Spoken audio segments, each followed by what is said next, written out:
আজকের 17ই আগস্ট 2026 তারিখ যারা আপনারা অন্নপূর্ণা যোজনার জন্য আবেদন করে কোনো কিস্তির টাকা পাননি অথবা এর আগে হয়তো একটি কিস্তি অথবা দুটি কিস্তির টাকা পেয়েছেন, আপনারা ওয়েট করছেন আগস্ট মাসের টাকাটা কবে ব্যাংক অ্যাকাউন্টে আসবে।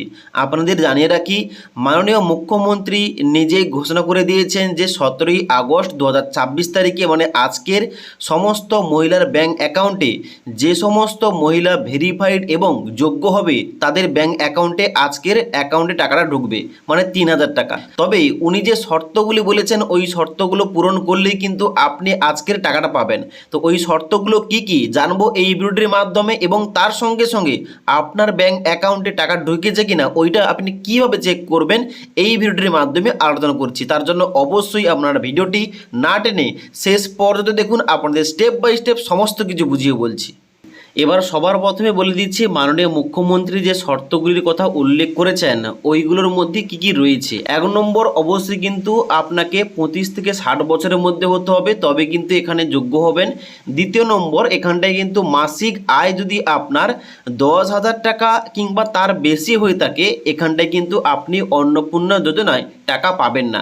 এবং তার সঙ্গে সঙ্গে এখানে একটা পয়েন্ট যুক্ত করতে চাইছি, যে সমস্ত পরিবারে সরকারি চাকরি, সরকারি পেনশন পায় কিংবা 12 লক্ষ টাকার উপরে ইনকাম, তারা কিন্তু এই প্রকল্প কিংবা এই যোজনার টাকা পাবেন না।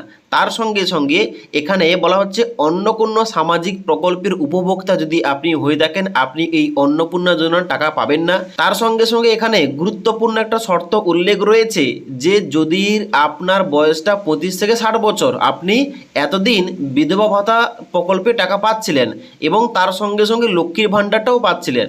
তবে এখন বর্তমানে নতুন নিয়ম অনুযায়ী শুধুমাত্র একটি স্কিম, মানে যে স্কিমের আওতায় আপনি বেশি টাকা পাবেন ওইটাই কিন্তু আপনাদের দেওয়া হবে।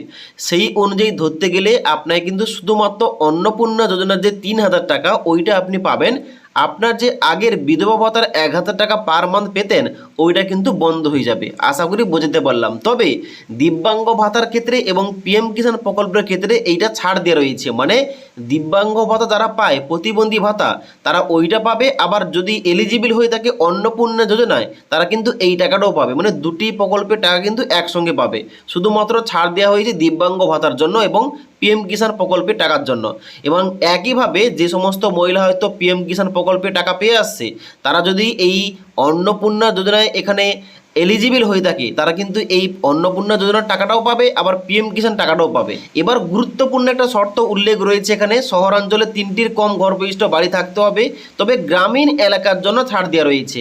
তারপরে গুরুত্বপূর্ণ শর্ত বলা হচ্ছে কর্পোরেশন এলাকায় 50 ডেসিমেলের কম জমি থাকতে হবে। যদি বেশি জমি থাকে আপনি কিন্তু টাকা পাবেন না। তবে যদি আপনার বাড়ি পুরসভা অথবা পঞ্চায়েত এলাকার মধ্যে হয়ে থাকে, আপনার যদি 50 ডেসিমেলের বেশি জমি রয়েছে তবুও কিন্তু আপনি এই যোজনার টাকাটা পেয়ে যাবেন। তো এই সমস্ত কিছু শর্তগুলো উল্লেখ রয়েছে, যদি আপনি এই শর্তগুলো পূরণ করেন অবশ্যই আজকের মধ্যে কিন্তু ব্যাংক অ্যাকাউন্টে 3000 টাকা পেয়ে যাবেন। এবার তাহলে বলে দিচ্ছি 3000 টাকা আপনার অ্যাকাউন্টে ঢুকেছে কিনা আপনি কিভাবে চেক করবেন। এবার অন্নপূর্ণা যোজনার 3000 টাকা আজকের ব্যাংক অ্যাকাউন্টে ঢুকেছে কিনা ওইটা চেক করার জন্য অফিসিয়াল ওয়েবসাইটে এখানে দেখতে পাচ্ছেন, এই যে অফিসিয়াল ওয়েবসাইটটা, এখানটায় একটা অপশান দিয়ে দেওয়া ছিল ট্র্যাক অ্যাপ্লিকেন্ট স্ট্যাটাস। এখানটায় ক্লিক করলে কোনো কিছু কিন্তু নতুন পেজ ওপেন হচ্ছে না, এখনও পর্যন্ত এখানে কিন্তু কোনো কিছু লিঙ্ক অ্যাক্টিভেট করা হয়নি। তার জন্য অবশ্যই আপনাদের কি করতে হবে, ব্যাংকে যেতে হবে। ব্যাংকে গিয়ে কিন্তু আপনি ব্যাংকের স্টেটমেন্ট চেক করতে পারেন, অথবা যদি আপনার মোবাইল নাম্বার রেজিস্টার হয়ে থাকে আপনার মোবাইল নাম্বারে SMS আসবে ব্যাংকের তরফ থেকে। তো এই ছিল সম্পূর্ণ আপডেট। এখনও পর্যন্ত কিন্তু সরকারের তরফ থেকে স্ট্যাটাস চেক করার জন্য লিঙ্ক অ্যাক্টিভেট করা হয়নি। ওকে, তবে আপনি কিন্তু ব্যাংকে গিয়ে চেক করতে পারেন। এবার আজকের আপনার ব্যাংক অ্যাকাউন্টে টাকা ঢুকেছে কিনা অবশ্যই যদি আপনার ব্যাংক অ্যাকাউন্টে টাকা এসে থাকে নিচে কমেন্ট করে জানাতে পারেন। তাছাড়া আজকের এই ভিডিওটির আপডেট ভালো লেগে থাকলে একটি লাইক করবেন এবং বন্ধুদের অবশ্যই ভিডিওটি শেয়ার করে দেবেন।